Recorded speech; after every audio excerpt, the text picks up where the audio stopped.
Guys, আজকের ভিডিওটা কোনো সাধারণ ভিডিও নয়। আজকের ভিডিওতে আসলে প্রবাস জীবনের বাস্তবতা আপনাদের মাঝে তুলে ধরবো। সো প্লিজ দেখেন আসলে দেশে মানুষ কীরকম ভাবে আর প্রবাস আসার পরে কীরকম পায়। সো আজকের এই ভিডিওটা দেখলে আপনার কিছুটা হলেও আইডিয়া হয়ে যাব।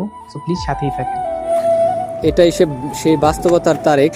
দেখেন কি কষ্ট এই ঘাসগুলো আছে, এই ঘাসগুলো সব মনে করেন যে সবাই বলে যে খালি খালি ঘোরাঘুরি করি, কাজ করি না। সবাই বলে আর কি সেম কথা, যে কাজ করি না, ঘোরাঘুরি করি।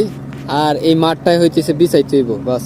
ঘাসগুলা মাঠের মাঝে ভিজানোর পরে মাত্র আসলাম, দেখেন এত কষ্ট করে কাজ করার পরে মাত্র একটা কলা আর কিছু রুটি দেখছেন, আর কিছু একটা ঠান্ডা, এইগুলো শুধুমাত্র এত পরিশ্রম করার পরে গাইস এই জিনিসগুলা দেখেন, এত কষ্ট করার পরে দেশে টাকা পাঠাই। তারপরে আসলে জীবনটা এত সহজ না, জীবনটা আসলে অনেক কঠিন, আসলে দুনিয়া অনেক কঠিন, এত সহজভাবে কিছু করা যায় না। আর পরিশ্রম না করলে দুনিয়ায় কিছু পাওয়া যায় না।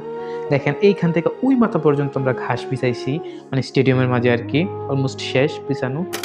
গাইস এত পরিমাণে কষ্ট বিশ্বাস করবেন না ভাই। আজকে হয়েছে গিয়া 8 তারিখ 7 মাস 2025। দেখেন আসলে এই স্মৃতিগুলো মনে থাকবো সবসময়, যেই দিন আমি যদি প্রতিষ্ঠিত হই কোনো সময়। দেখেন এত কষ্ট করার পরেও কাজ করতেছি গাইস, এত কাজ করে বাড়িতে টাকা পাঠায়, এত কিছু করি, তারপর মানুষ খুশি হয় না। গাইস কি বলবো বলেন, আসলে কষ্ট না করলে জীবনে কিছু করা যায় না। হ্যাঁ, এই দিনগুলোর কথা মনে থাকবো খুব আমার অনেক সময় পর্যন্ত। এর জন্য ভিডিও করে রাখা হইতেছে। দেখেন এখন গাছের মাঝে পানি দিতেছে, ওই যে দেখেন এই সাইডে পানি পড়তেছে।